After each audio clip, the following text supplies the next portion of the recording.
Hi guys, welcome you all to the channel.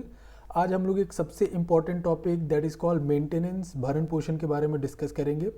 जानेंगे कि भरण पोषण क्या होता है, किसको किससे प्रोवाइड करने का ड्यूटी बनता है और किससे लेने का राइट बनता है।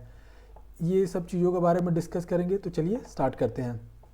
तो मेंटेनेंस बेसिकली डील करता है, सेक्शन 125 सीआरपीसी डील करता है मेंटेनेंस से।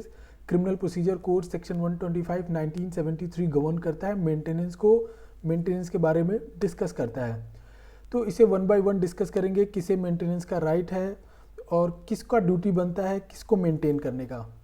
तो सबसे पहले आता है वाइफ को एज अ हस्बैंड आपकी ड्यूटी बनती है कि आप वाइफ को मेंटेन करें, उसका भरण पोषण के लिए जो भी आपकी रिस्पॉन्सिबिलिटीज़ है, ड्यूटीज़ है, उसे आप फुलफ़िल करें। ये आपकी सोशल ड्यूटी है, मोरल ड्यूटी है एंड लीगल ड्यूटी भी है।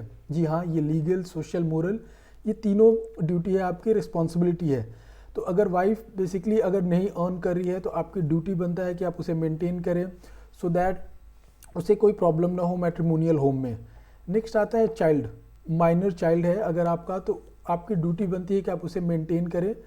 माइनर चाइल्ड का ड्यूटी बनता है कि एज अ फादर आप उसे जो भी आपकी रिस्पॉन्सिबिलिटी है, लाइबिलिटी है, वो फुलफ़िल करें, ऑब्लिगेशन अपने फुलफ़िल करें। नेक्स्ट आता है चाइल्ड, बट वो चाइल्ड अगर माइनर नहीं है तो क्या? तो हाँ, ऐसे सिचुएशन में चाइल्ड अगर फिजिकली अनेबल है खुद को मेंटेन करने के लिए, अगर हैंडीकैप्ड है या फिर मेंटली चैलेंज्ड है, तो ऐसे सिचुएशन में अगर वो मेजॉरिटी अटेन कर लिया तो भी आपको उसको मेंटेन करने का ड्यूटी बनता है, राइट बनता है उस चाइल्ड का कि आपसे वो मेंटेनेंस क्लेम कर सके, मेंटेनेंस के लिए वो आपसे डिमांड कर सके। नेक्स्ट आता है मदर एंड फादर। हाँ बिल्कुल, मदर एंड फादर अगर आप अर्न कर रहे हैं तो मदर एंड फादर का मेंटेन करने का रिस्पॉन्सिबिलिटी, लाइबिलिटी पूरा का पूरा एज अ चाइल्ड आपका होता है। ये आप मेल पे भी उतना ही एप्लीकेबल है जितना फीमेल पे। अर्लियर फीमेल का ड्यूटी नहीं बनता था, पहले स्पेशली 2005 एक्ट से पहले फीमेल का ड्यूटी नहीं बनता था उनके मदर फादर को मेंटेन करने के लिए, but due to various judgement, supreme courts के वेरियस जजमेंट के बाद से एक फीमेल चाइल्ड का भी ड्यूटी बनता है even after she is married. शादी हो जाने के बाद अगर वो दूसरे के घर में चली जाती है, ऐसी सिचुएशन में भी उसका ड्यूटी बनता है, उसका legal, moral and social duty बनता है कि वो अपने मदर फादर को मेंटेन करे, उनको मेंटेनेंस दे। मेंटेनेंस के लिए बेसिकली उनको जो पैसे लगते हैं, जो एक आप फिक्स अमाउंट कर सकते हैं कि इतने per month I will provide you, I will give you, so that mother father एक डिग्निफाइड लाइफ जी सकें। तो ये चारों क्राइटेरिया मैंने बताया कि जिसमें child, male child, female child दोनों का इक्वली रिस्पॉन्सिबिलिटी बनता है वो अपने मदर फादर को मेंटेन करे। एज ए हस्बैंड आपका ड्यूटी बनता है कि अपनी वाइफ को मेंटेन करें।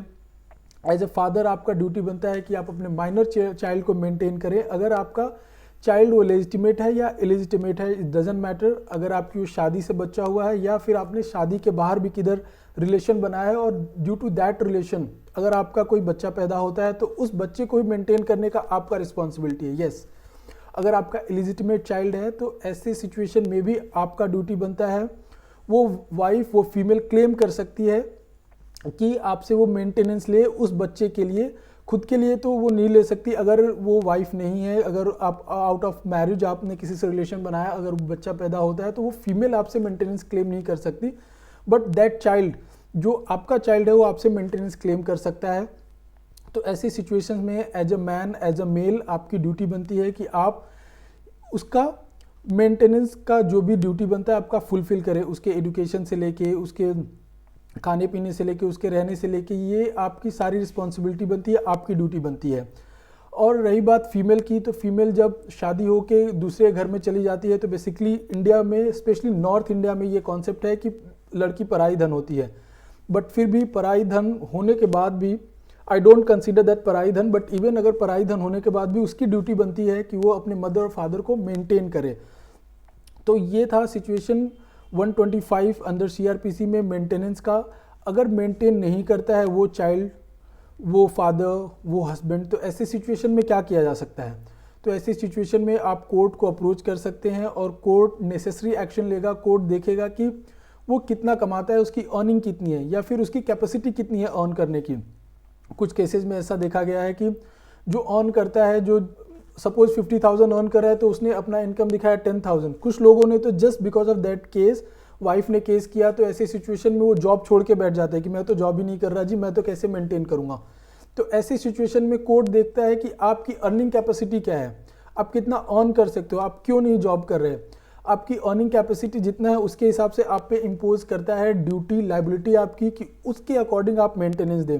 अगर सपोज आपकी अर्निंग 50,000 है तो उसके अकॉर्डिंग कोर्ट 25-30 कोर्ट अपने डिस्क्रिप्शन के, अपने जुडिशियल माइंड यूज करने के हिसाब से वो मेंटेनेंस फिक्स करता है। अगर 10,000 कोई अर्न कर रहा है तो ऑब्वियसली 10,000 में ही मेंटेनेंस कोर्ट को देना पड़ेगा। तो ऐसे में वो डिसाइड कर सकते हैं 5,000 6,000, कोर्ट अपना जुडिशियल माइंड यूज करने के बाद मेंटेनेंस के लिए ऑर्डर पास करता है। आई होप आपको मेंटेनेंस के बारे में समझ में आया हो, मेंटेनेंस कौन क्लेम कर सकता है और किसकी ड्यूटी बनती है, किसके प्रति किसके लिए किसकी ड्यूटी बनती है। आई होप ये सारा पॉइंट्स आपको समझ में आया होगा। अगर इससे रिलेटेड कोई भी डाउट है तो आप कमेंट सेक्शन में पूछ सकते हैं। Thank you.